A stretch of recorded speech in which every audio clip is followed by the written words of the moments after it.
Татарстане за минувшие сутки 21 новый случай заражения коронавирусом. Об этом сообщает оперативный штаб.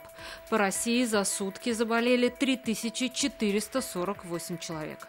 До Москвы в честь Победы в Казань сегодня прибыли уникальные путешественники. Это военнослужащие, которые решили пересечь Россию, но своим ходом.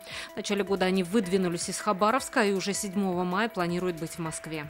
Авиарейс с эвакуированными из Таиланда татарстанцами готовятся встречать в Казани этой ночью. Об этом журналистам сегодня сообщила руководитель пресс-службы президента. Всего на борту 179 пассажиров.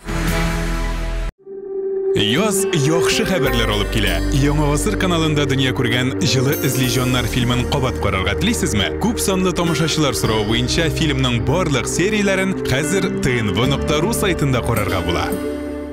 Все новости дня, выпуски программы «Новости Татарстана», программы и фильмы на сайте tnv.ru и на YouTube-канале ТНВ. Подписывайтесь.